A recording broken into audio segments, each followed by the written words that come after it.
Hello, everyone, and thank you for joining me for another restful episode of true, scary stories to help you fall asleep. Today, we're going to be doing a compilation of different scary stories. I hope you enjoy them. So, without further ado, lay back, relax, and enjoy these true, scary stories.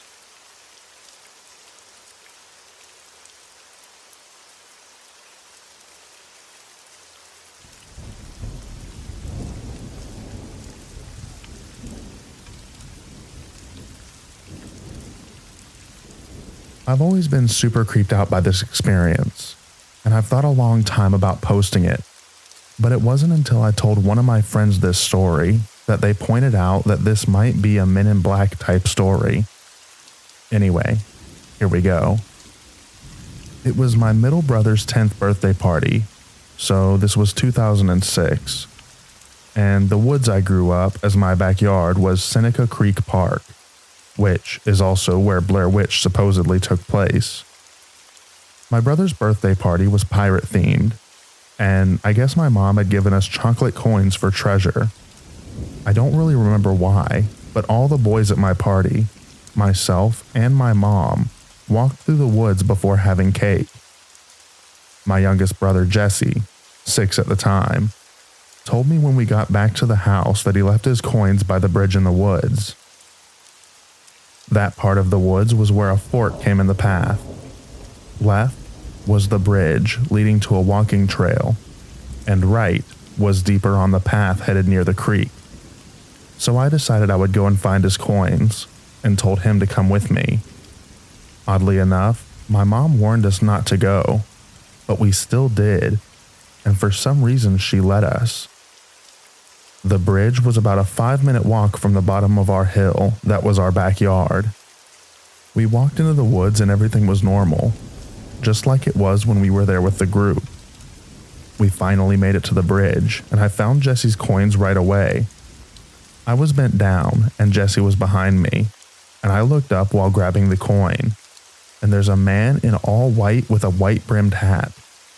I thought it was a cowboy hat, and then a man behind him wearing all white too but no hat. They appeared out of nowhere, and I started backing up right away when I saw the first man because I felt pure fear.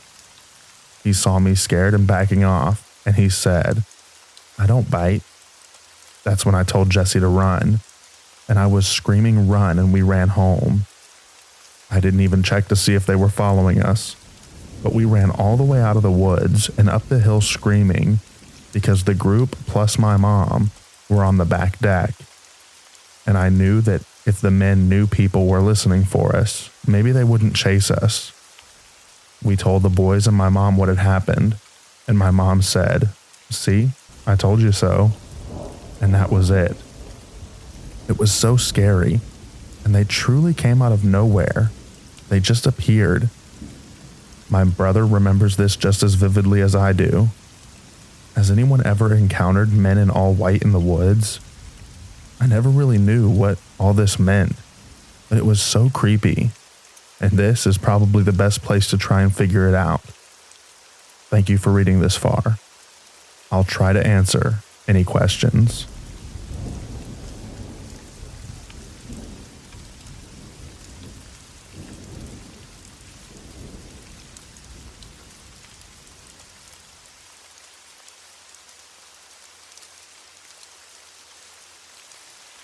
I live in the countryside of France.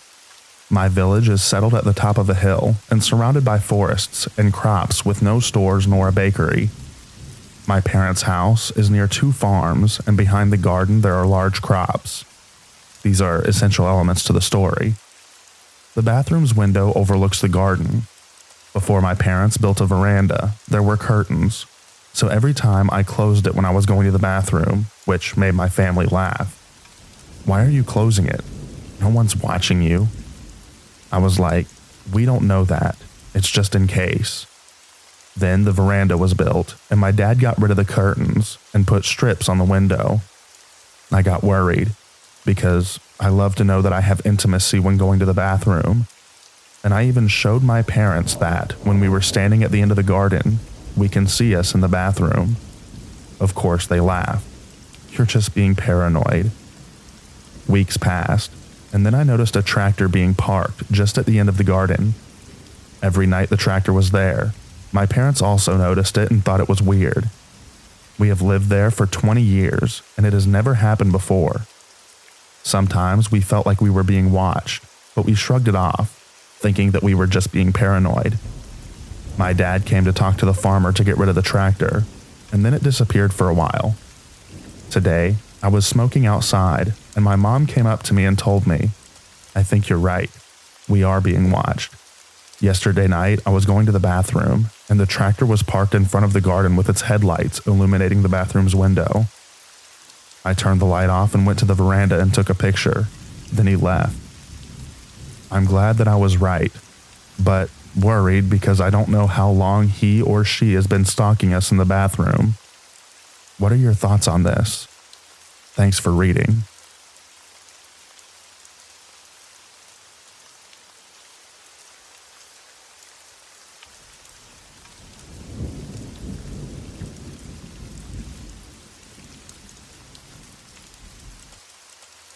I was in Blue Ridge, Georgia and young. Must have been 8 or 9. My parents went for a walk, and I decided to stay home due to the neighbor's dog scaring me so much. I no longer remember what it was that caused me to go outside on the porch, but I did. There, a good 50 feet away from the house, was a young buck, velvety antlers starting to grow. As I stared at it, I had the most bizarre vision. It was like someone suddenly switched my eyes to X-ray, and I panicked that lightning had struck the deer because it was suddenly inverted and I could see its bones through it. Like an actual X-ray, some coloration, you could see the outline of its entire body, and then its bones as if they were painted over its body. An instant later, my vision corrected. The deer was back to normal, and I had a panic attack in the crawl space. I was scared to be near windows in case it was lightning and I would be struck. This has never happened to me again.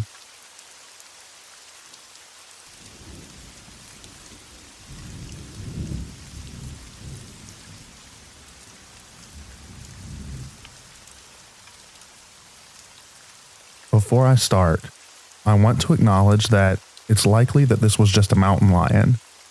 Either way, it's one of the scariest things that has happened to me in the woods. In early March of 2021, I was just barely recovering from a significant concussion, enough to where I could drive again. I still couldn't work for another few weeks and couldn't look at screens or even read, so I was spending plenty of my time just going on short walks and such to pass the time in ways that didn't aggravate my head. I went to a small trailhead that I hadn't been to before. If it weren't for the trees, I think houses about 1/2 mile away or less would have been visible from the parking lot, so I wasn't exactly deep into the wilderness. I had a weird feeling that I shouldn't go. I was alone, but as always, I was armed with my CCW and figured I was just being goofy because it was a dreary, cloudy day with some chill and a slight breeze. I approached the trailhead feeling very strange, like I shouldn't be there. I saw a single car in the parking area and figured that maybe since a previous car of mine had been broken into at a trailhead a few years previous, I was worried that it would happen again with my car now, being the only other one up there. I backed in and hung out for a few minutes. 2 dudes with fishing poles came from the left, where I couldn't see, but could clearly hear a rushing river. They got in their car and left, and my "I shouldn't be here" sense persisted. Being an idiot, I still got out and headed up the trail. I had no idea how long it was or where it went, but I didn't really intend on going the full way unless it was short. I just wanted to walk for a little while outdoors. The trees hadn't gotten their leaves back, and it was a dreary day as I mentioned earlier, but that usually doesn't put me on edge. As I walked, the strong feeling to turn back got more and more obvious. I felt myself glancing all over literally constantly. It wasn't even fun anymore to be up there. It's only been a couple of minutes too. I mean, the feeling of dread was so immediately strong that I could still see my car in the parking lot when I finally decided that it was time to go, because it has gotten that strong so quickly.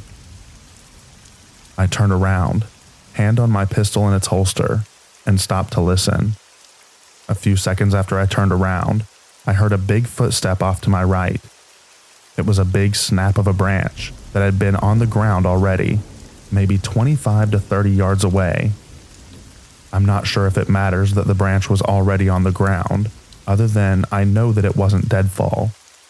I've been working in audio for way too long and can tell you a lot about an event simply by how it sounds. That might sound silly, but it's important to know that I could 100% tell that it was a footstep that had, likely accidentally, stepped on a branch that was already present on the forest floor. I waited a second or two after this big snap to head out. I looked over at the place that it had come from, able to see what felt like a decent amount because of the lack of leaves on the trees, but I couldn't see anything that looked alive. Not wanting to trigger a pursuit instinct in whatever it was, I started walking down the trail. I had my sidearm in hand, drawn at that point. My car wasn't far, and I'm a naturally fast walker, so this seemed like the best course of action. I got back to my car in a minute or two, and heard nothing at all besides the nearby river rushing by. Having backed into my spot, I started my car and put it in drive, but had my foot on the brakes. I wanted to see if anything came into sight, and then peel out of there if so. Nothing ever showed itself. Not that I could see anyways. As I left the area, the dreadful feeling went away, and I had a normal rest of my day, but shaken up a little. I don't know what it was, and don't make any claims. As I mentioned at the very beginning, it was probably a mountain lion, as this occurred near the Box Elder area of Utah, and they're often seen coming down into the cities. So, one still in the mountains, but only half a mile from some fancy houses, probably isn't too strange. Either way, a few things still strike me to this day. 1.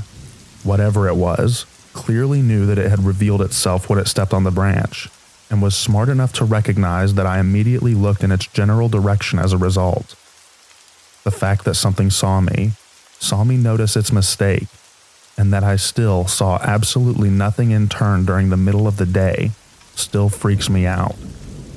Mountain lions are notorious for their natural camouflage, so this still tracks. The sense of dread, number 2, before I even got to the trailhead.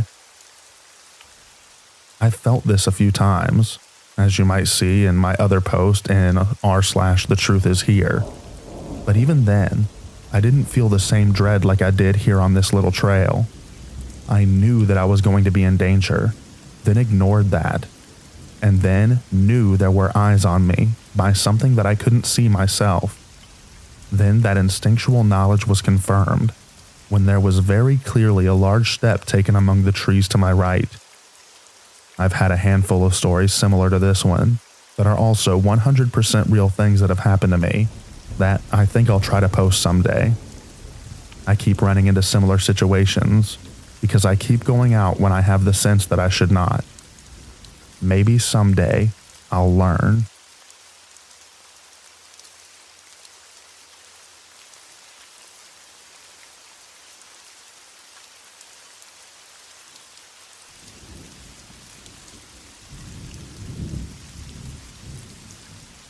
I live in the heart of the largest ponderosa pine forest in the world. This makes for a beautiful, albeit rugged wilderness that can shift from pleasant to dangerous, empty to heavily populated in the blink of an eye. Phoenix and Flagstaff are separated by roughly 100 or so miles of pretty isolated backwoods driving. There is one stretch between communities where there aren't homes or residential areas at all for about 50 of those miles. This is National Forest for outdoor recreation. The only buildings are ranger stations and one space observatory that is pretty far back into the forest. The observatory has many weird legends about it, like being privately owned by the Vatican, which there is some evidence for. My mom was driving between townships in this very isolated span of woodland when she came upon a boy walking down the roadway. He looked to be maybe 15 years old. My mom doesn't stop for people as a general rule, but she turned around and decided to help the kid out. Only when she circled back around did she realize her mistake. The pedestrian wasn't a boy, but a small man close to her age. He had boyish characteristics, but was dirty and strange. Even his clothes were weird, almost too plain, as if handmade. He tried to get in the car, but my mom kept it locked. She questioned him for a bit and learned that he was an android, trying to make his way back to the colony. He explained that there was a camp of homeless people, what he called vagrants, that were being reconfigured into androids. These androids weren't allowed to drive or interact with humans as a whole. That was not unless they became separated from the rest of the colony. This wouldn't stand out as strange if not for all the other stories that I've heard about this place. A ramshackle place with plywood buildings and other roadside trash coaxed into shelter. Cult and commune are the usual labels. And word is, they all dress exactly the same.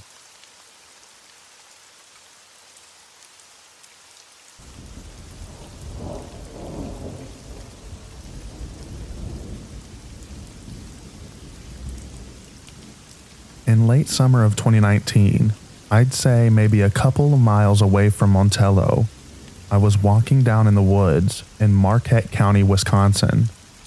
I decided to go in the night after dark because there would be no heat, and I didn't want to get heat stroke out there. I was taking a walk on a foot trail some people used and made, but it's not an actual trail on any maps. Anyways, moments before the experience happened, I checked my phone and it was 1:42 a.m. A couple of minutes later I hear, "Hey bro, can you help me?"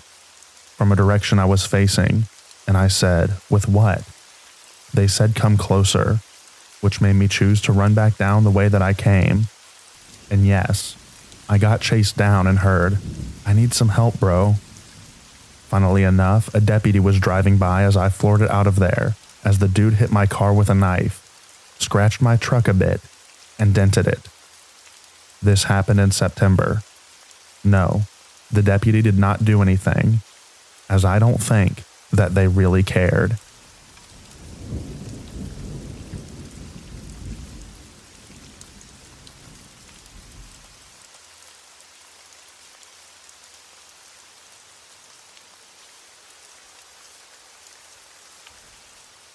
I was camping with my kids when I woke up to the sound of blood-curdling screaming.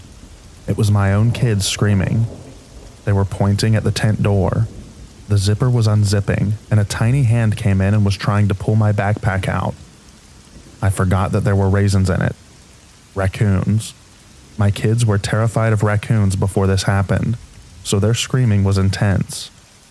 They calmed down after a couple of minutes, and I expected to hear someone shout, "Everything okay over there?"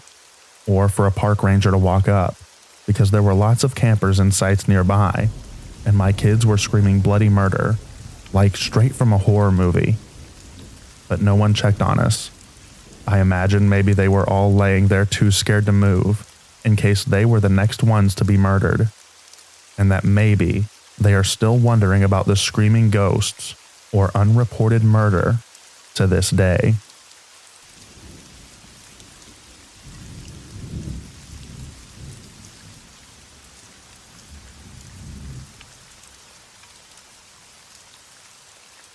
This is a weird story that happened back when I was a teenager. My grandparents had a really small farm located in a small hollow. It wasn't a commercial farm, just something they had to support themselves. However, when they got older and it was more difficult for them to maintain the farm, they quit using the barn. It just sort of sat there and was used as a storage area mainly. Every Thanksgiving and Christmas, we would go to our grandparents' house. This story takes place on Thanksgiving. I was 15 years old, and that's the age where I began to not enjoy hanging out with the adults in the family anymore. Suddenly, listening to the stories of when I was a kid or when my parents were kids was just not that entertaining anymore. We had Thanksgiving dinner early. It was about 2 p.m. Afterward, I was beginning to feel a bit antsy. I let my parents know that I was going to explore the hollow a little bit. It had been a while since I had done so. I didn't even think of asking my younger brother and sister if they wanted to go. It was fine because, honestly, I felt like being by myself. I knew that I didn't really have a lot of time to explore before it got dark. So I set out and made sure that I knew how far I could go and still get back before the sun had set. I didn't do the greatest job at it though. If you've ever been out exploring the woods, you might probably know what I mean. You can easily get fascinated with the woods and hills and lose track of time. It got very, very dark before I was anywhere close to being home. By the time I got back to the farm, it had been dark for at least an hour. I had never been out of the barn when it was dark outside. It looked incredibly creepy. Being a teenage boy, I of course liked scary things. The thought then occurred to me that if the barn was creepy looking on the outside, it must be really creepy on the inside. I decided to check it out. Getting into the barn was simple. My parents rarely locked the door of their house, much less thought about locking the barn. They lived in a really safe area where crime was pretty much unheard of. The barn did have one of those heavy wooden locks on it. I honestly have no idea what they're called, but I was able to pull the wooden beam up. When I opened the barn door, it made a horribly loud cracking noise. I knew my parents had likely not been in the barn for years, so I was surprised that I was able to get the door open at all. I figured the hinges had to be nearly rusted shut. As I mentioned, the barn was old, and even when it was in use, my grandparents would only have been in it during the day, so there was no light. Thank God that I live in the area of smartphones though, because I, of course, had a flashlight on my smartphone. I turned on the flashlight and just marveled at the creepiness. If dark is creepy, then just a minor amount of light is much creepier. I was fascinated by all of the tools. So many sharp implements. Most of them were hanging up. However, there was a small hatchet lying on a workbench. It was discolored, and upon closer inspection, I realized that it was coated in dry blood. I don't know much about slaughtering animals, but I knew that my grandparents used to do it often. Chickens and pigs and stuff. So I figured that the hatchet was used for that purpose, and they just never cleaned it. The barn had a loft that was filled with hay. I decided to climb the ladder and check it out. When I was shining the light around, it reflected off of something buried in the hay. I was wondering if it was another tool or something and decided to check it out. Going over to it, I began moving the hay. I screamed when the empty eye sockets of a long dead corpse were staring directly at me. I fell backwards and nearly fell off of the loft. I quickly climbed down the ladder and ran out of the barn without closing the door. I rushed into the house and told my parents and grandparents about what I had seen. My father, a huge man, like Hulk Hogan sized, really went out to confirm what I told him. My grandparents phoned the sheriff's office. The body had been in the loft for about 3 years. It had several hatchet wounds on it, and the police told us were caused by the hatchet that I had seen on the bench. The hatchet that I had picked up. So not only had I found a dead body, but I held an actual murder weapon in my hand. That was truly disturbing to me, but it wasn't nearly as disturbing as the realization that my grandparents had, that they lived in the house for 3 years without knowing that a dead body was in the barn. No one was ever caught, and we to this day have no idea who killed that man or why.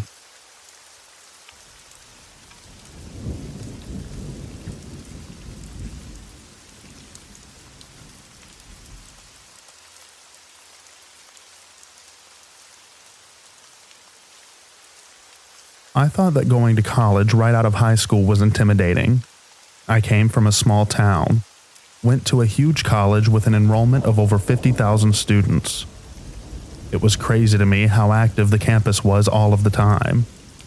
If I thought that that was a culture shock though, it was nothing compared to what happened during Thanksgiving break.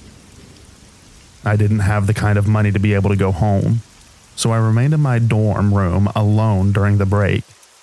I didn't realize that this also had me one of the few people not only alone in the dorm building, but on the entire campus.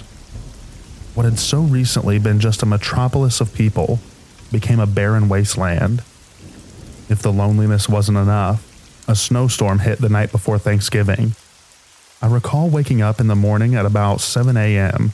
and looking out across a completely barren and desolate campus. Now, I suppose this doesn't seem weird at all, but it was a complete shock to me. Honestly, I spent the entire day on Wednesday in my dorm room, looking out over the campus. I didn't really have the nerve to go out. However, I guess I began getting stir-crazy on Thanksgiving. I had gotten myself a frozen turkey dinner that I was going to make in my microwave, but I really wanted to get out. There was a Denny's on campus, so I thought that I would go and have dinner there.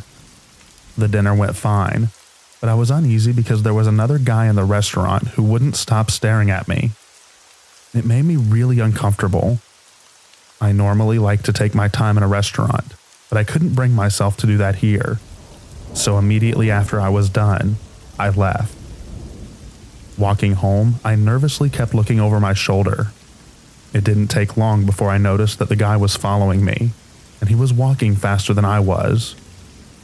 By the time I had gotten to the dormitory doorway, he was already up the front steps. He called for me to hold the door for him, but I didn't. He seemed pretty old for a person living in the dorms. But if he was a student, he would have an electronic key card to let him in. I looked back as I went up the stairs and saw him standing in the foyer. I'm not sure how much later it was, but I heard a knocking on my door. I got up and looked out the peephole and was surprised to see the man from outside standing in front of my door. I wasn't sure how he had gotten in, nor how he found my room. Rather than acknowledge him, however, I went back to my desk quietly. He knocked a few more times and then left. About 5 hours later, I heard another knock at the door. At first, I of course expected it to be that man again. However, when I looked at the peephole, it was the campus police. I let them in. One of the other students that was in my dorm building had gotten attacked earlier in the day, and they wanted to know if I had seen anything suspicious. I explained my experience to them. They had arrested a suspect, and I had to go with them to see if I could identify the person. It indeed was the man who had followed me home from Denny's. He apparently had gone door to door knocking and hadn't known where I was.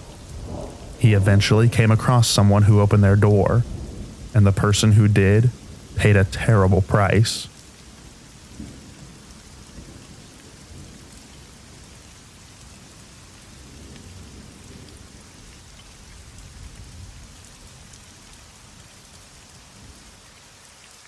I want this story to be anonymous, so I'm not even going to tell you where it happened. What I do have to tell you is that the city it happened in has a really large Thanksgiving Day parade every year. I'd never been to one of them before, but I always watched it on television. I went ahead and decided to go one year. I couldn't find anyone who wanted to go with me. None of my family or friends wanted to spend Thanksgiving standing in the cold, I guess. By the time I had gotten to the parade route, it was already packed. I was worried whether or not I would be able to see that well. I'm not particularly tall, but I was able to find a spot behind another group of people that gave me a pretty good view of the parade route. I hadn't been there very long when I noticed someone who for some reason just caught my eye. I can't say there was anything unusual about him really. He was rather big, a little unkempt, but there was just something about him. I, in fact, found myself continuously looking over at him. A few times that I was looking at the man, he caught me looking. As most people do when they're caught looking at someone, I quickly looked away each time. But even so, my curiosity got me to eventually start looking in his direction again. After a while, I could tell that he was getting annoyed. I resolved to try harder to not look at him, but that just made it worse. After a while, I looked at the man again and noticed that he was closer to me than he had been before. I didn't think about it at first because we were in a big crowd watching a parade. People moving around in the crowd were in no way unusual. But the more I glanced over at him, The closer and closer to me he kept moving. He was doing it casually though, making his way around other people. He was definitely coming in my direction. To test and see what he would do, I made my own way through the crowd towards the back of the sidewalk. I glanced at him and he immediately switched course to keep coming towards me. I was convinced that he was coming at me, and I was mildly alarmed. However, I kept telling myself that it wasn't anything to worry about. I was at a parade with thousands of people. If the guy was going to try and hurt me, he would get caught pretty quickly. I guess that's the problem with assumptions though. They really don't take all possible scenarios into account. The man did make his way over. There was only one person separating us when he stopped and went back to looking at the parade. I relaxed a bit, but when the man separating us moved, the guy moved up against me. I was about to move before I felt something sharp against my back. He had a knife, and probably because we were in a big crowd, he was able to hide the fact that he was holding it up against my back. To any bystanders, he looked like a normal guy in a crowd watching the parade. He asked me why I was staring at him over and over. I was too scared to speak at first, but when he asked again and moved the knife, I apologized, telling him that I didn't mean to stare. I didn't know why I was looking at him. He told me that he didn't believe me and asked how much McMahon was paying me. I had no idea what he was talking about or who McMahon was, but he didn't believe me. He kept pushing on the knife and told me that I had better tell him the truth. I heard my voice crack, and I pled to the guy to leave me alone, and that I didn't know what he was talking about. I guess my words were somehow heard over the noise of the parade, because two guys looked at us and then asked the guy what he was doing. I really thought that he was going to stab me, then and there, but I guess he figured that he would never be able to do it, and then get away in this crowd. He slipped the knife away, didn't answer the two men, and took off. They didn't go after him. They just made sure that I was all right. To this day, I have no idea who McMahon was, but it doesn't matter. I've been much more careful not to stare at people though.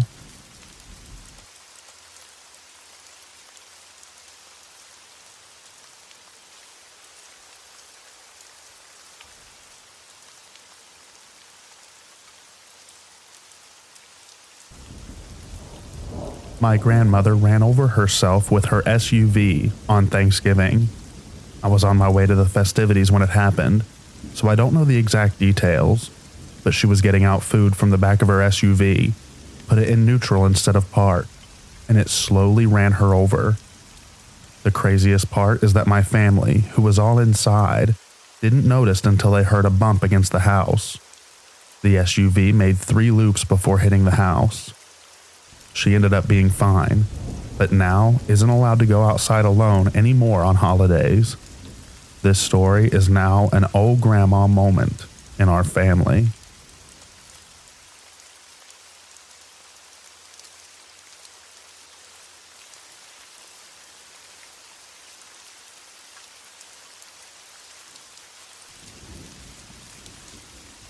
My grandparents had a new oven, and my grandmother had never made a turkey in it before.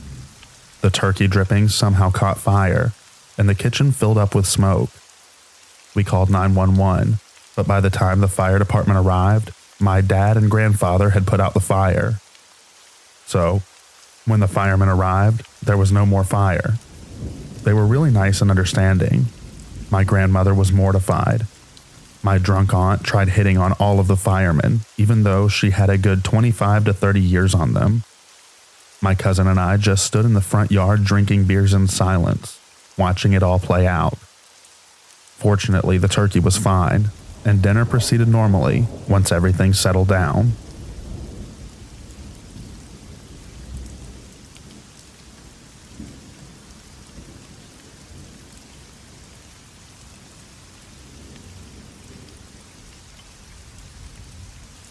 My mother and grandmother had plans to go to a restaurant last year. My sister convinces them to go somewhere else at the last minute. Of course, this means no reservations, but my sister is convinced that it'll be fine. and they might have to just wait a few minutes for a table. I live in another state, so I get to experience all of this from a distance. They end up sitting at a bar while waiting for a table, having a few drinks and appetizers. After the second round of martinis, my mother looks over and my grandmother is leaning back in her chair, completely limp and unresponsive. Everyone freaks out. Paramedics are called.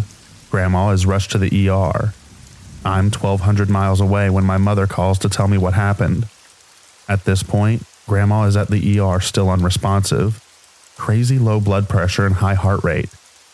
I'm ready to book plane tickets and rush to the airport when Mom calls back. Don't worry, everything's okay. Your grandmother just got drunk. Her blood test came back completely normal, except with a blood alcohol content of 0.24, 3 times the legal limit. She was awake now, so I got to talk to her, and she was crying.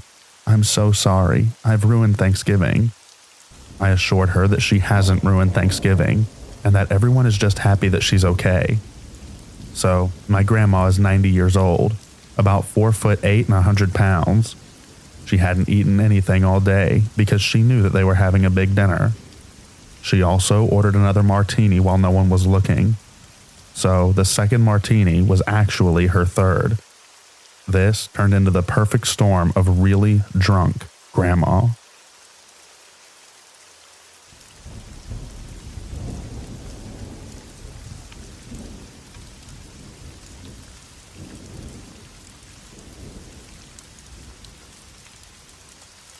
My great-grandmother died at the table right as we were bowing our heads to pray on Thanksgiving.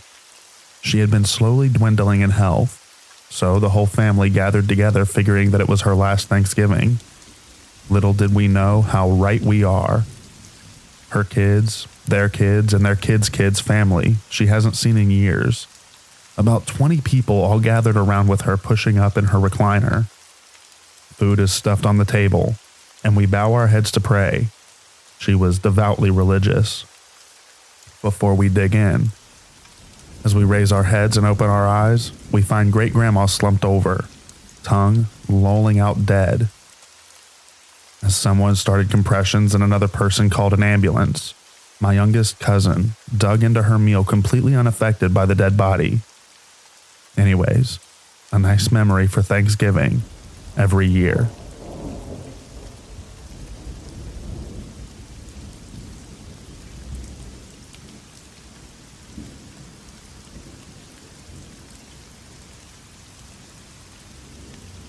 This is a story from when I was in high school, around 2010-ish. My parents' house backs up to a small wooded area. It's not a forest by any means. There are walking trails and other neighborhoods around, but the woods are big enough that we used to see deer and the occasional fox.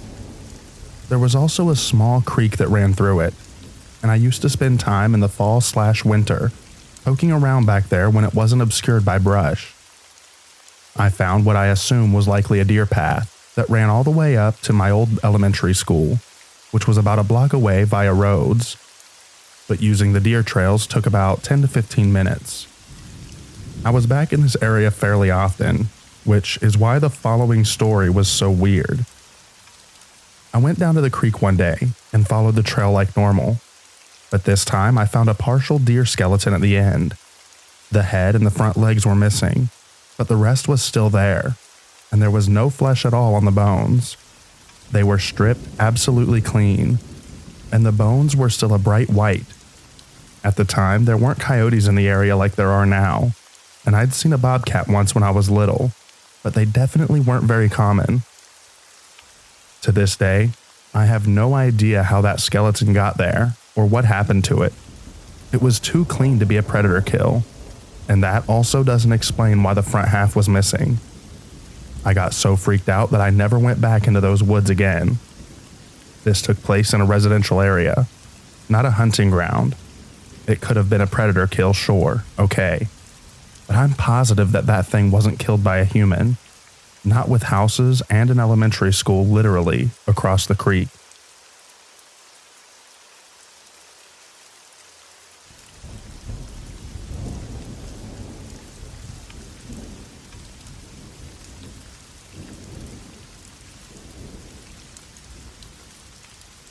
About a year ago, my girlfriend and I were on a trail to Lamille Lake in northern Nevada. It's about 1.5 miles each way, I think, and usually pretty well populated. It was that day as well. There were at least a handful of people on the trail here and there, plenty down at the trailhead parking lot, and it was otherwise a totally normal sunny day. Evening began to come, and we started heading back down, not wanting to be out when it got dark, as there is no cell phone service up there for quite a distance, and it was just an afternoon weekend hike. We started down the trail, and I got the slightest hint of a bad feeling, like we definitely needed to get back in our car before it got dark. I think that's generally just common sense, and doesn't need to be prompted by a sixth sense or anything. Still, I kept an eye out as we went. Weirdly, absolutely nothing happened until we were maybe 300 yards from the parking lot. The trees had largely been left behind as we descended in elevation, and bushes, large and small, were there instead. There was a creek that ran through to our right. Ahead of us, by maybe 50 yards, was a lone woman and her medium-sized dog on a leash. I had my head on a swivel the whole way down, because I was just trying to keep an eye out and make sure that hint of a bad feeling didn't amount to anything. I was also carrying. This woman was ahead of us by about the same distance for a good while down the trail, and I felt somewhat responsible for her safety as well, if anything strange were to happen. Mountain lions are known to live higher up in those mountains, the Rubies, and she was pretty much in sight the whole time, so I was trying to help keep an eye out for her too. As we're walking, me and the girlfriend both hear what seemed like a big boulder sliding and grating along a stone surface. It lasted for a few seconds, and we were both looking at the stone surface mountain slope maybe 600 yards to our left. I'm bad at judging distances, but I think that might be close. Fully expecting to see a landslide of some sort. But there was nothing, and daylight was still good enough that if there was something to see on that front, we would have seen it. I immediately looked to the lady ahead of us, and just a second later, she and her dog started booking it. Right as they did this, a herd of deer came sprinting out of the bushes away from the boulder sound. It must have been closer than it sounded. They ran across the creek and kept going to our right. After pausing for a second to discuss what that weird sound might have been, we hurried along as well, and I drew my gun. We passed the same little section where the lady was when she took off, and thankfully nothing happened. We didn't hear or see anything in those bushes, though I'm not surprised. A whole herd of deer was in there, and we couldn't see them until they ran out, despite being at a higher elevation at the time. We quickly made it back to the parking lot, and I put my gun back in the holster. It felt safer getting back to the pavement for some reason. We caught up with the woman and the dog. She was catching her breath and pacing a little.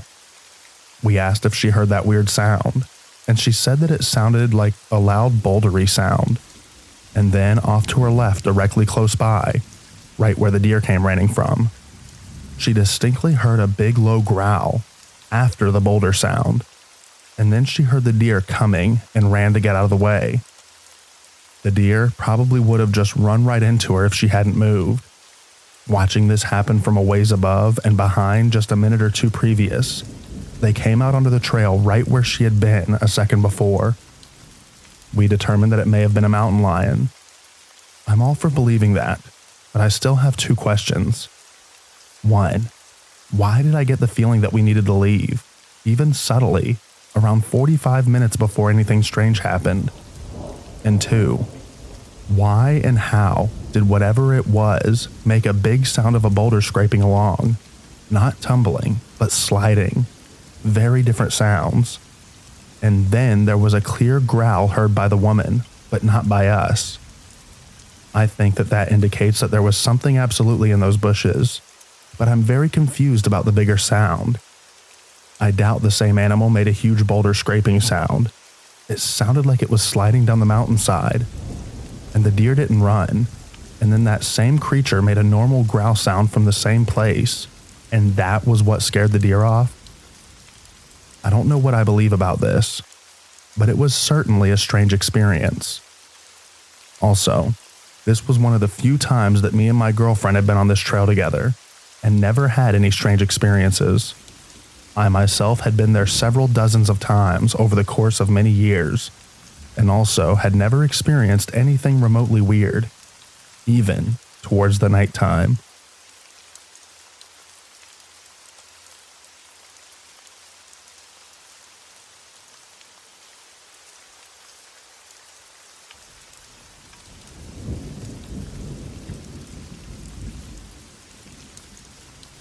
So this happened about 7 years ago.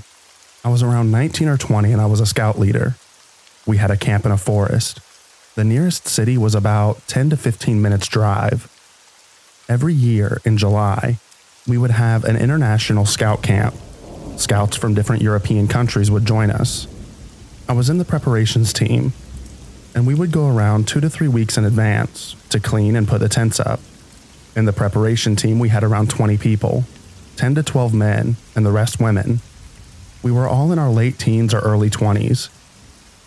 If anyone has been a scout, you might know that the first thing in a camp is setting up a flag. The flag is an important part of this camping game. Other scouts would constantly try to steal the flag. If they managed to steal, then the lost team would have to go home. This never actually happened. No one was ever sent home. It was just a rule to keep other members involved and willing to protect the flag. Therefore, we had to constantly keep an eye or a guard near the flag. Other games involved attacking other teams and kidnapping members.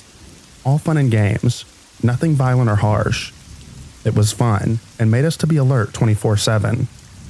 So here's where my creepy story begins. One night, our preparation team was done with everything. The other 2 countries from Europe, about 60 people, were set to arrive in the morning. We had nothing to do, so we set up a campfire and started singing and talking. We had our guards, people from the team, set up in different locations. 2 near the flag, 2 near the entrance, and 2 in the woods facing the river. So we were tired and decided to go to sleep. We would change guards every 2 hours. Each guard had a whistle. If an animal or a person was to come to the camp, they would blow a certain note of a whistle as to alarm danger. That night, I was an hour into sleep when I heard a whistle. We all woke up and ran to the team member who had whistled. She claimed she saw 3 white figures running fast in the forest near the set-up tents. We thought that the morning teams arrived early and sneaked in to steal the flag or kidnap a member. So we all decided to stay awake and go into defense mode. We each stood guard in different locations watching for any signs. After some time, we started hearing whistles from the deeper parts of the forest. We also started hearing radio sounds from different places. We saw some guys in white shirts running around in the forest. Me and 2 other people decided to check the empty tents to see if there were people hiding in the empty tents, but we couldn't find anyone. Then we started walking around, and we heard loud laughter from a bush near us. It sounded like a woman laughing. So we started laughing too, as we thought we found another scout team near the bush. Naturally, we walked to the bush without any hesitation. To our horror, there was no one there. Then we heard more noises from another bush that was a little bit deeper into the woods. Then we heard a clear conversation between a few people, speaking in a French accent. We could hear them clearly, so we checked, and again, nothing. Then we saw a guy in a white t-shirt running fast again in front of us, but his speed was weird. He was running so fast as if he was sliding. Keep in mind, we were in the woods at night with no lights. There's no way that someone can run without making a noise. But somehow, this guy was running so quietly. It really seemed like he was just sliding. Again, we still didn't feel threatened. We just had an adrenaline rush, but it was more excitement to catch them than anything else. After all, we just wanted the fun to begin. We were excited to see the teams again and have fun. For the next 2 or so hours, we kept hearing whistles and whispers in French, but we couldn't find a single person. It was so clear that there were a lot of people hiding around us, but we couldn't even catch one of them. They were so fast and so sneaky. This is important to mention that the arriving teams were not from France, so it was weird to hear them speak in French. Anyways, after 2 hours of running in the forest in the dark, I got tired. I didn't take this too seriously, so myself and a couple of my friends went back into our tent to rest. I laid down, and after 10 minutes, I saw a car light speeding towards us. This area is not designed for regular cars to drive. None of us or the other teams had cars. A bus from the nearby city would drop us there and pick us up after the camp was over. We heard a car coming straight towards our tents with high beams on. It was coming so fast that we were frozen, expecting it to hit us at any moment. It happened so fast that we couldn't even run. Then suddenly, it just stopped right near our tent. We heard the door open but heard no footsteps. Whoever it was just closed the door and left. We were shaking, and at that moment it hit me that it couldn't have been anyone from the other teams. We got out and learned that our other teammates also had seen a Jeep speeding towards our tent, but didn't see anyone coming out of the car. After this, we just decided to stay awake until morning. Throughout the entire night, we kept seeing these white-shirted men sliding around us. We couldn't see any faces. They were fast and weird. We could hear loud laughters and French whispers all around our camp. We could tell that there were a lot of strangers near the camp who were either messing around with us or had plans to hurt us. The sun came up, and the strange things stopped. We didn't manage to catch anyone or figure out who they were, and in the morning, the other teams finally arrived. We had this leaderboard meeting every afternoon where we would discuss daily plans and meals. Also, we would share about any planned or failed attacks. All the team leaders said that they arrived in the morning, so they were not even in the country at night. Up to this day, I have no idea who those people were. I have no idea what they wanted or what their plans were. They never attacked or kidnapped anyone in the team. It was scary when I think of it. What would happen if we didn't have guards that night? What would happen if we were all asleep? At the end of the day, this was a campsite in a wooded area, and woods can be places where cults and crazy people gather.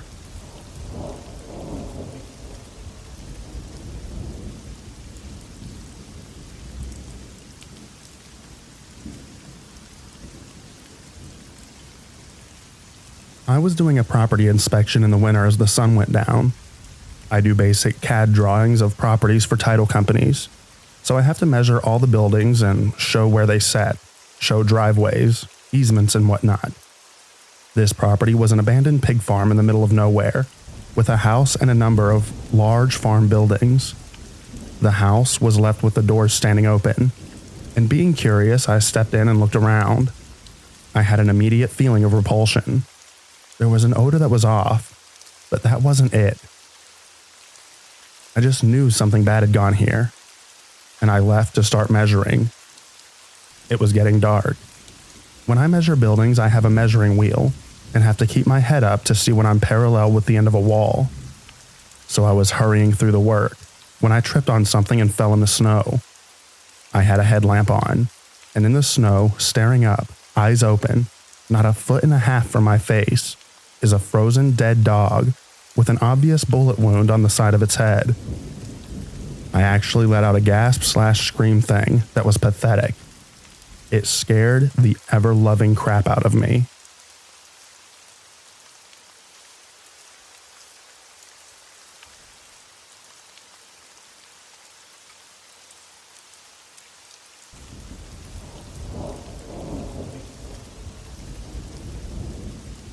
This happened to me over the weekend during a hunting trip.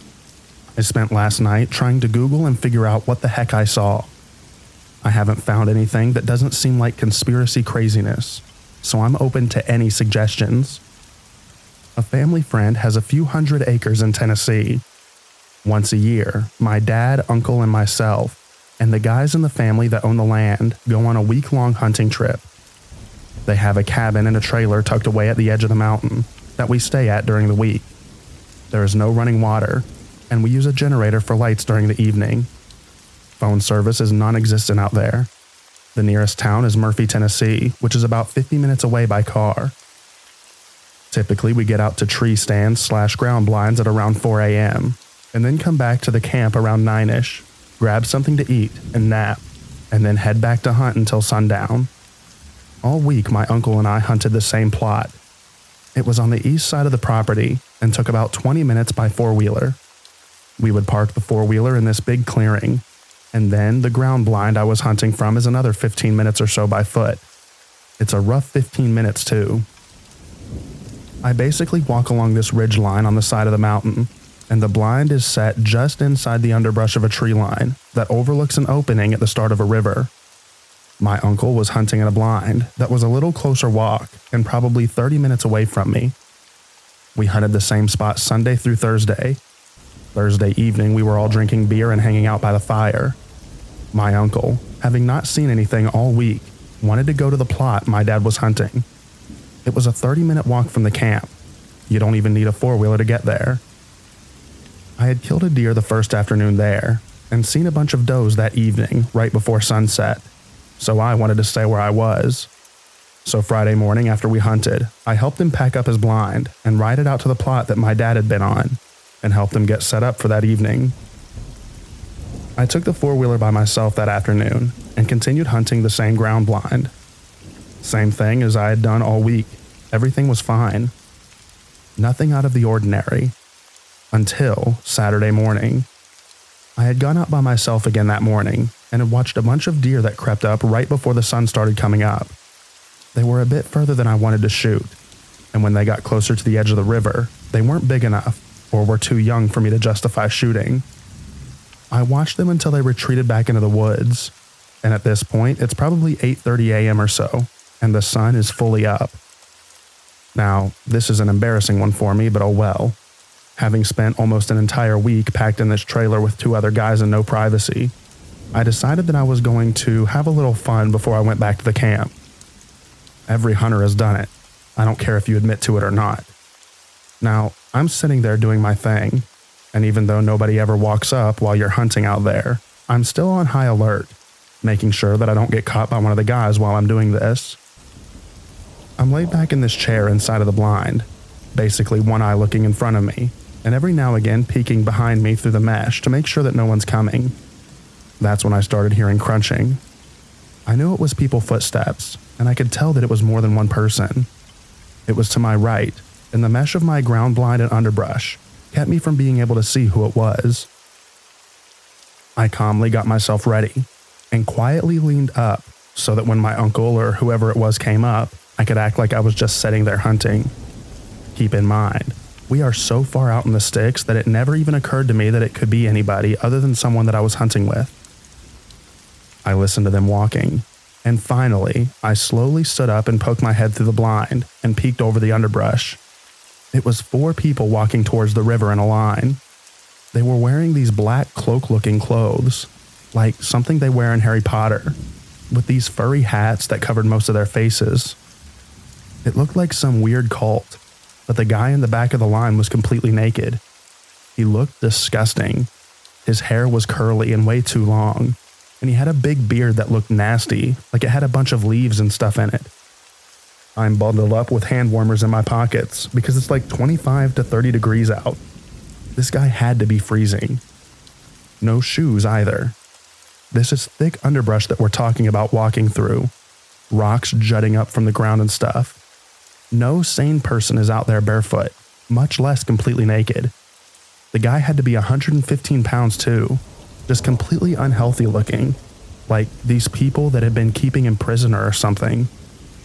The sight of these guys was so unnerving to me that I was still standing there frozen in an awkward half-stand, half-bent over position, with my head out of the blind watching them, before it clicked with me that I needed to slowly sit down. At that point, they had passed the point of the blind where I couldn't see them, and were walking with their backs to me, towards the river. I slowly sat down, and put my rifle in my lap, and watched them all step ankle deep into the river. They were facing side profile away from me, towards the woods. And I could see 2 of the clothed people moving around the naked guy, and one of them was standing still, holding their arm out in front of them.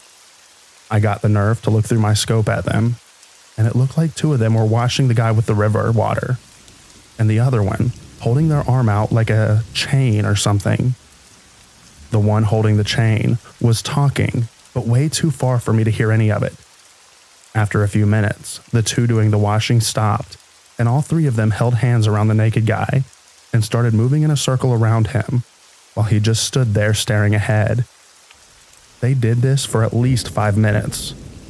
That doesn't seem that long of a time, but 5 whole minutes of watching whatever the heck that was seemed like a lifetime. Something of note that clicked with me last night. Whatever they were doing seemed time-based. My watch beeped at 9 o'clock and nearly gave me a heart attack. No way that they could hear it, but in my head, I was picturing them all turning and looking at me. But right after my watch beeped, they stopped a few seconds later, at 9 on the dot. The 3 clothed people stepped back in a line in front of the naked guy, and they walked back the way they came, exactly like they came in. None of them talked or broke the line while they were walking. It was terrifying because the way out for them was the first time I could truly have been in their line of sight. They never saw me though, and I watched them once they passed my head back up the mountain from where I assumed they originally came from. I waited for 30 minutes or so and booked it out of there fast.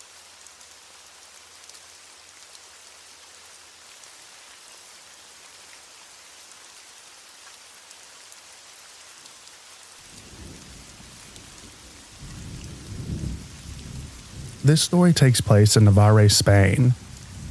When fall comes around, woods get packed with people trying to gather all sorts of edible mushrooms.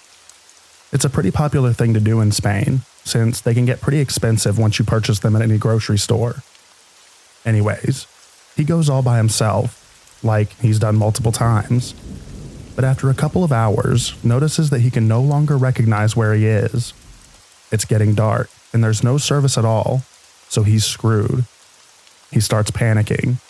My uncle calls 112. It's the European equivalent of 911, because that's the only thing you can call when there's no service. They can track his position, but they aren't able to send any forest rangers yet. After getting off the phone with 112, an older guy pops out of nowhere, and mind you, he's super deep in. He just straight up tells my uncle that in order to get out, he needs to take this certain path. He starts walking that direction, and the old guy just disappears out of nowhere. Turns out he was right, because he was able to get out. To this day, he doesn't know if it was a hallucination or if the man was real, but he made it out safely. So at the end of the day, that's all that matters.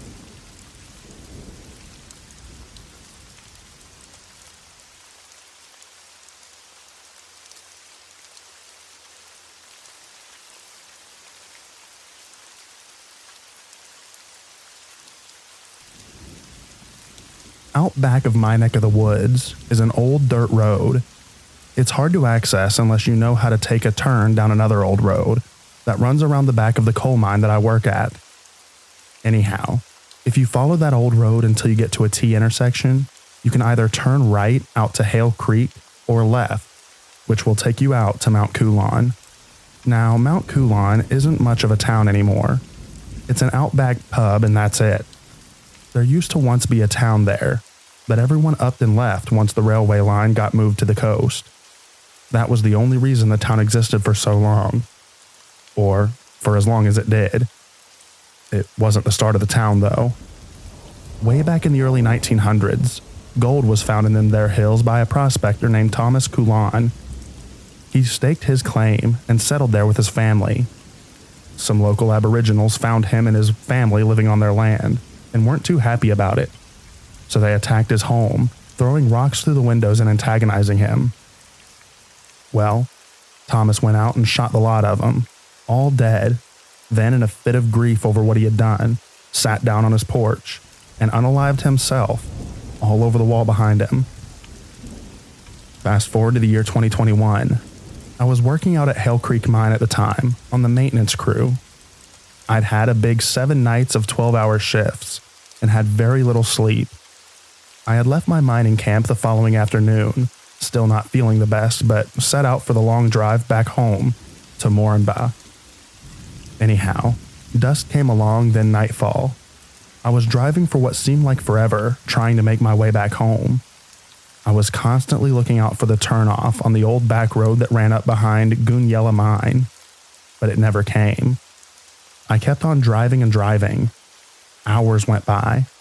I was on a very unfamiliar road. It started to bend and twist and turn all over, and narrow to the point that my little Kia Rio could barely get out without making the scratches on branches of old looming trees hanging over the road. I was definitely lost. So I pulled over to check my Google Maps. No signal. Of course. I was so confused. Did I miss the turn? I thought maybe it's a little further up, so I pressed on and kept driving. Then, out of nowhere, I see an old and worn sign off to the left of me on the side of the old dirt road, Mount Coulon 15K. I thought, okay, I've gone way too far out in the sticks. Better turn around. Before I could, though, I saw off to my right the entrance to what looked like a cemetery with an old and rusty archway, and above on the archway was in rusty, wrought iron lettering, Betsy's Rest. Well, my curiosity got the better of me, so I veered in there to have myself a quick squiz. Sure as crap, there was a road that went into a giant U-shape around an old cemetery, full of tombstones. Generations of cattle farmers and jackaroos, etc., who all must have worked on the various stations in the area. It gave me the spooks pretty bad, so I got out of there quick and made my way back onto the old back road. I kept heading back from whence I came, hoping and praying that I'll find this bloody T intersection. Over an hour passed, and then my worst fear happened. The fuel light flickered on my dashboard. I'm driving on this road in the absolute middle of nowhere. It's now midnight. No one will probably find me for days if I ran out of fuel. I was absolutely beside myself. This is the Outback of Australia. You run out of fuel, water, or food in the Outback, you've just signed your own death certificate. Done and dusted. All I had was a couple of sandwiches that I took from the camp mess hall and a bottle of water. Better than nothing, but not enough to last a couple of days stranded on the side of an old back road with no phone signal. So I kept cruising along, being extremely careful not to go too quickly or over-accelerate around all the twists and turns. As I'm driving along this lonely road, I see a shadow out of the corner of my eye. I think nothing of it though, keeping focused on the road ahead. Then I hear it, swooping and whooshing noises above my car. What? I look up and see what I can only describe as a giant bat creature with red eyes flying directly above my car. It startles me and makes me accelerate at a rapid rate. Yet, it's flying overhead, gliding effortlessly, and keeping in pace with me. I'm watching my speedometer, reaching neck-breaking speeds, and I'm bouncing all over the old and bumpy dirt road, while this creature glides down to my driver's side window, looks inside at me and grimaces. Then, just as it does, it flies up and disappears into the night air as quickly as it had appeared. I floored that old clunker of a car of mine until the heart leapt with joy at the sign of life in that desolate hellscape. I saw the Gunyella Mine, CHPP's lights cut through the vast and empty void of darkness. I knew then and there that I was within 10 to 15 kilometers of the intersection and turn off back home. And sure as heck, I found it. Anyhow, I managed to get all the way back home, and I'm very grateful that my clunker ran on the oily rag and the vapors in my tank kept me alive. I told my partner at the time all about the nightmare I had been through, as she had been expecting me home the evening prior, and it's now 6 a.m. in the morning. My phone was full of missed calls from her, which I apologized profusely for. I hadn't even thought to check my phone as I had no signal for the better part of this entire journey. Well, that was part one. Part two is the next story that I have about Mount Coulon, the actual experience I had when my partner and I convinced ourselves to drive all the way out there one night, just to see the actual town. If you're interested in hearing that story, let me know. Have a good one.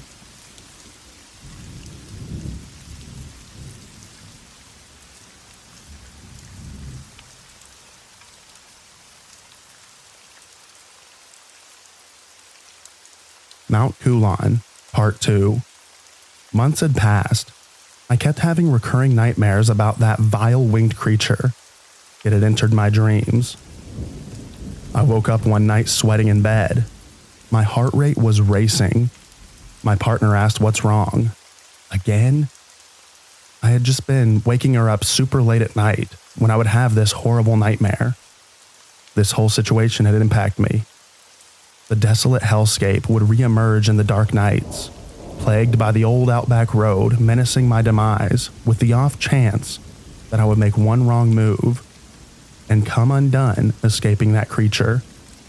Something had to be done, and I knew what I needed to do.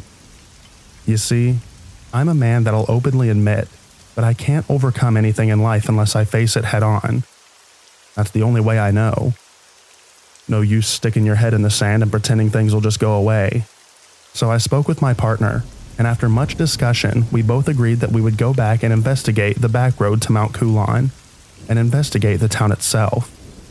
And to really drive the nail in, we were going to do it at night. I needed answers. I needed to know what lay at the end of that old road, and whatever else I may have missed on my first misadventure. We set out at 6:30 p.m. and headed for the old back road, which now is inaccessible. You can go take a look for yourself, but the mine has shut the gate as it runs along the inside of the mine's boundary. Anyhow, we were driving my partner and mine's at the time new Mitsubishi Mirage. It was a really beast of a car, but it had all the kit that we needed for a long drive, and we made sure that we left prepared. We had food, water, and snacks, my toolkit in case of a breakdown, torches, a first aid kit, a two-way radio, and a battery pack for phones and the two-way radio, my trusty hunting knife, which I kept in my side door compartment, as if I was going out there again completely unarmed with God knows what lurking out there in the dark. The first leg of our adventure was rather fun. I felt a bit like Colin McRae taking the old dirt road that twisted and turned in all directions, slithering my way up to the T intersection. Once we got to the intersection, I took the left turn to head north and gradually west. The familiar road was, as it was the same night that I encountered this strange flying beast. Except tonight brought a slight amount of comfort as there was a full moon in the night sky, illuminating the surrounds and edges of the road. As we approached the old cemetery, I told my partner to look right. She was in awe. I asked if she wanted to go take a look, but she was too nervous about it, so I kept on driving along. As the night went on, we came to the point of no return. The road became nothing more than a dirt track interspersed with sealed sections the local farmers had laid prior to and after crossing old relics of bridges. They were rusty and wrought iron, sturdy, but foreboding at the same time. We crossed two of them on one stretch. One built over the coalfields railway line, heading eastward to the port. Another was over a deep ravine. The bottom was clouded by dense native plants. The road got very narrow and snaked right and left and down and up. We were in unfamiliar territory now, and I was growing apprehensive about what I would see or find. At one point, I swore that there was no road at all. We were basically driving through a wide open field, and I had to drive at 40 kilometers per hour max to avoid any ruts or depressions in the ball dust. I was starting to think this entire trip might have been a mistake, when the road then came good again to compacted dirt.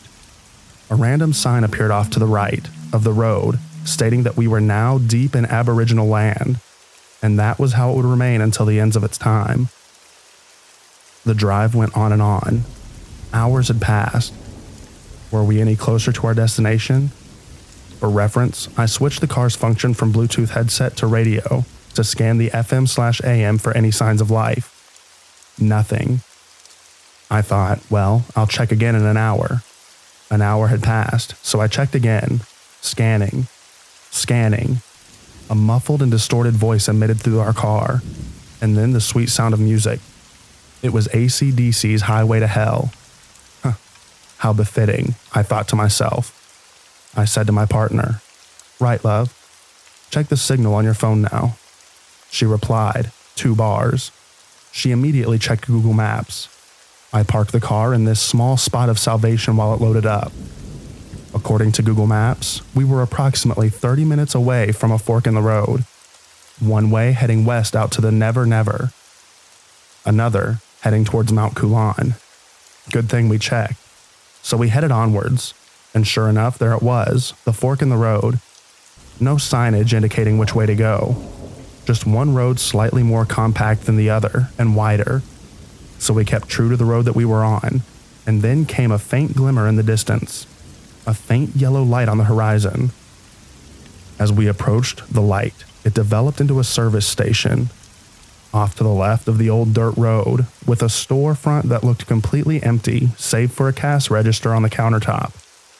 We were now at the main intersection. Signage indicating to head right was to head towards Collinsville, left out west into the Never Never. I came to a stop off to the right shoulder of the road on a dirt patch made by trucks that had turned here before. I checked the fuel gauge, half a tank. I looked into that old run-down service station, scanning the area for any other signs of life outside of the faint yellow glow of the iridescent tube lights above the old and rusted Bowsers that looked like they hadn't been used since the 80s. Then I saw a figure emerging from a back room. It was a frail old woman, her hair tattered and distressed. It looked like we had awoken her. The time was now 11:30 p.m. She came to a stop inside the abandoned storefront and just stood there, staring at her car. I thought, better come forwards and ask if there's any chance of fueling up. So I pulled in and rolled down my window. She came outside into the night air and approached me with a great deal of hesitation. "Excuse me, I'm so sorry if we woke you. We were just wondering if you had any fuel." She stood there, glaring and studying me, her face withered from the harsh Outback climate. No fuel here. You better leave, now."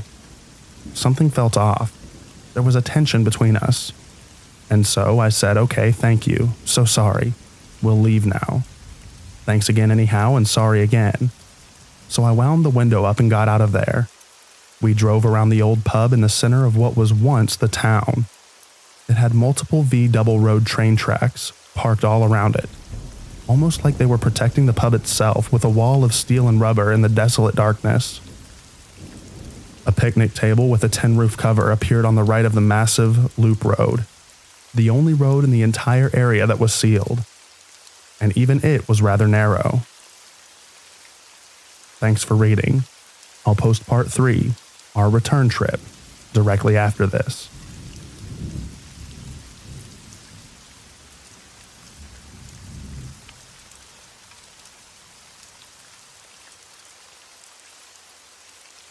Here is part 3, our return trip.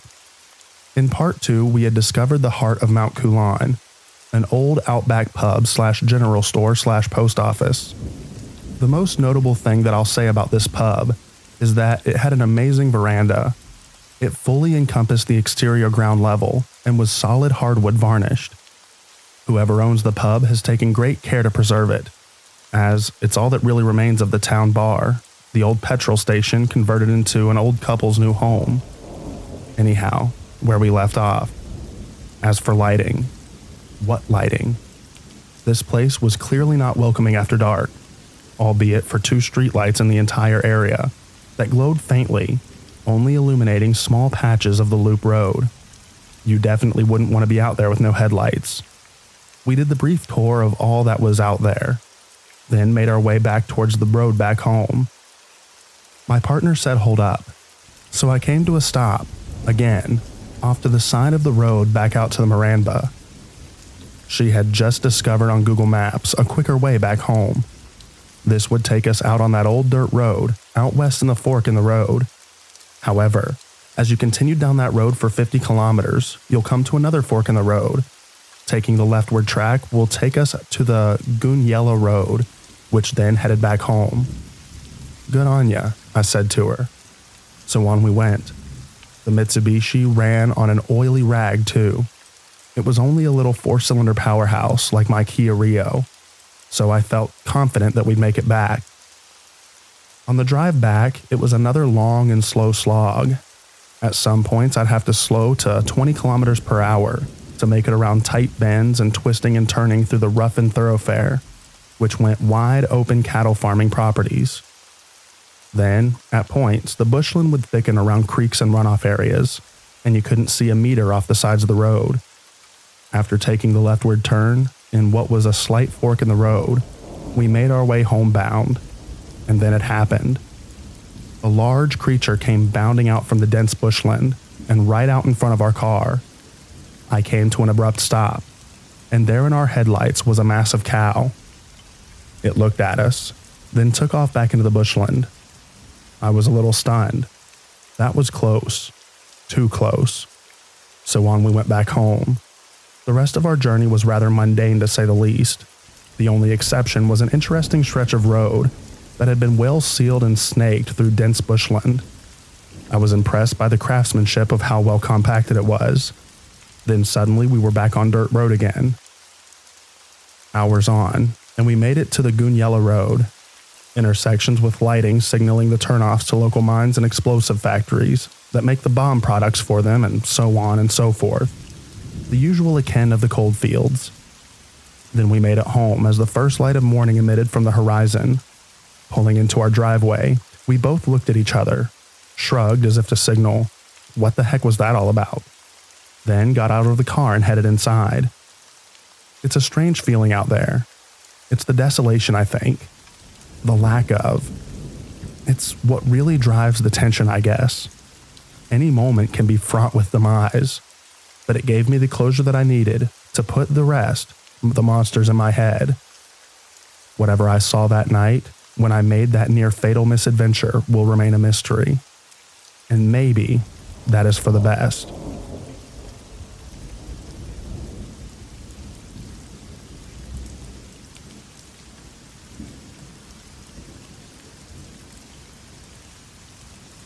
This happened last night, and I'm still pretty freaked out. We're up at my father-in-law's for Christmas. He lives in South Jersey, in a pretty remote area just north of Bern State Forest. It's quiet, and always a little eerie, but felt especially weird with the overcast weather and unseasonable warmth of the last few days. We did Christmas dinner at my brother-in-law's, and got back pretty late. Because of the radiator heat and outside temps, we slept with the window open. I woke up in the middle of the night to use the bathroom, and as I was drifting back to sleep, I heard a low wail, building in volume for a few seconds before stopping abruptly. Figuring it was just an odd-sounding bird and trying to go back to sleep. It happened twice more over the course of maybe 5 minutes. I was basically able to put it out of my head and start drifting back to sleep when I heard a loud, shrill blast, like a too-high elephant's trumpet. At that point, I shot up, my heart racing. I knew I had to close the window, and took a beat to build up to it. When I dragged myself out of bed, I peeked through the shutters before I reached to shut the pane. Whatever it was had tripped the motion sensor light at the back of the property, and was half illuminated. Standing maybe 100 feet from the back door, right at the tree line. It was cloaked, with its head partially shrouded. The bottom of its face looked flat and round like the back of a dinner plate, with another smaller, half-uncovered black circle at its center. I immediately slammed the window shut and it didn't move, just stood there with its face tilted towards the window. I shut the blinds and crept into bed and basically hid until the sun came up. I didn't hear any more sounds. I dared another look out the window after dawn and the figure was gone, and I managed to drift back to sleep for a few hours. Has anyone seen like this or know what it might be? I've been frantically Googling, but nothing really coming up.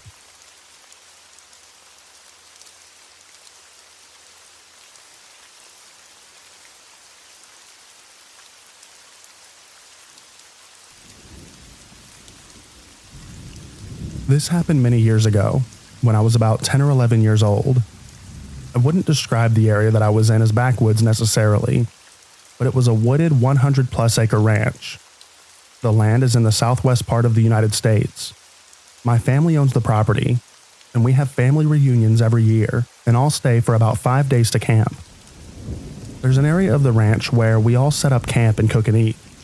Getting to that part of the ranch, requires driving through a small village and several gates for about 2 miles. The first gate beyond the village is slightly past a set of railroad tracks. That's a lot of description, but it's relevant later in the story. Because I had been camping at the ranch for as long as I could remember, and the land was private, my parents would allow me to go off on my own during the day, as long as I didn't get too far. I'd spend time walking the property near our camp, looking for arrowheads or trying to catch tadpoles in the ponds. On this day, I left the large camp area after lunch, which was around 11:30, and told my mom I was going to a nearby creek. I planned on catching some tadpoles to bring back to camp, and be back on time for a swimming trip that my cousins were planning. They wanted to go to a nearby river, and I really didn't want to miss it. I made it down to the creek and got several tadpoles. I probably spent a total of 15 minutes down there. To get back to camp, I would have needed to either climb up a relatively steep embankment with a lot of loose rock, or circle around on a longer route with a flat trail. I'd usually go up the embankment, but I didn't have a top for the water bottle that I caught the tadpoles with, and I didn't want to risk slipping and spilling them out / killing them. I had never walked along the longer trail by myself, but I had with my dad, and I felt confident that I could find my way back to camp on it. As I walked back to camp, I had my head down looking for arrowheads in the washed out areas of the trail. I started feeling a little creeped out as I continued walking. We all know that feeling like someone is watching. It was unsettling, but I chalked it up to just getting spooked being on the trail by myself. Now, the next part I cannot explain whatsoever. It's as if a light switch was turned on, or someone snapped their fingers and I came back to reality. Except when I came to, I wasn't on the trail that I'd been on before. I was near the railroad tracks, and it was completely dark. My mom was standing in front of me, shaking my shoulders and yelling, "Where were you?" 2 things I remember really clearly about the moments I came to are, 1, the look of fear, anger, and relief on my mom's tearful eyes as she was yelling at me, and 2, the confusion that I felt about what was going on. The last thing I remembered was walking on the trail back to camp, and now suddenly it was dark, and I was at the railroad tracks leading to the ranch, which was over 2 miles away. The best way I can describe it is to compare it to a movie, The Butterfly Effect. The main character would be living in one moment, then somewhere, suddenly, he'd wake up somewhere entirely different. My parents drove me back to camp, and I learned that it was 10:30 p.m. This meant that I had been gone for 11 hours, about 10 and a half which I can't account for to this day. My parents and all my family had understandably freaked the heck out when I hadn't returned to camp. They had been looking for me all day. I was a really good kid, growing up, and almost never broke any rules, so my parents were baffled at my behavior. I tried to explain to them that I had no memory of getting to the tracks, but they didn't believe me. They thought that maybe I got lost and was too embarrassed to admit it. This was the only time that I've ever experienced something like this. I can't explain how unsettling it is to not be able to account for all the hours that I was gone. Was it a coincidence that I had that creeped out feeling on the trail and then just lost 10 and a half hours of my life? I wish that I had answers for what had happened. Has anyone had anything similar happen to them?